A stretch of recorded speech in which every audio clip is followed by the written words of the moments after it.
Assalamualaikum dan salam sejahtera.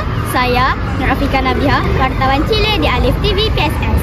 Hari ini, 2 Mei 2025, saya berada di Padang Sekolah SK Taman Damansara Alif bagi membuat sidang liputan berkaitan acara Padang Hari Pertama bersempena Kejohanan Olahraga Tahunan Sekolah kali ke-12. Mari kita saksikan.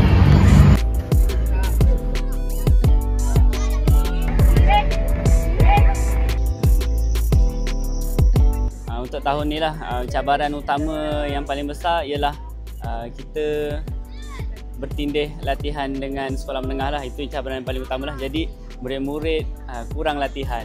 Okay, di samping kita pun baru selepas cuti raya, jadi banyak program-program raya dan program-program rasmi juga pun mengganggu sebenarnya proses latihan. Pesanan saya untuk semua peserta-peserta pada acara akhir pada Kejohanan Olahraga kali ke-12 ini, semoga berjaya, jangan putus semangat, sentiasa berusaha, menang kalah ada pertandingan. Terima kasih kerana setia bersama kami. Jangan lupa ikuti kami di media sosial YouTube dan TikTok. Kita jumpa lagi. Bye.